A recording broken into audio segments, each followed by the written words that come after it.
नमस्कार. आज घरी मस्त मिसळचा बेत होता. तर त्यासाठी जे साहित्य लागतं ते काढून घेतलं. अद्रक लसूणची पेस्ट, कोथिंबीर, जिरे, कांदा मस्त परतून घ्यायचं चांगलं लाल होईपर्यंत. त्यानंतर त्यात घालायचं टमॅटो आणि इथे ही जी मी मटकी आहे ती सर्वात अगोदर हळद, मीठ टाकून त्याला चांगलं थोडंसं शिजून घेणार आहे, कारण की मटकीला एक वेगळीच चव येते.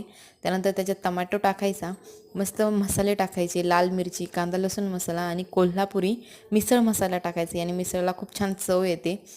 तर ते टाकलं आणि याला चांगलं तेल सुटेपर्यंत परतून घ्यायचं. तर तुम्ही इथे बघू शकता किती छान तेल सुटलं आहे. याने असं जर तुम्ही परतवलं तर खूप छान टेस्ट येते. त्यानंतर मटकी घालून घ्यायची त्यामध्ये आणि ही सिंपल पद्धतीची मी मिसळ बनवते आहे आणि क्विकली बनते.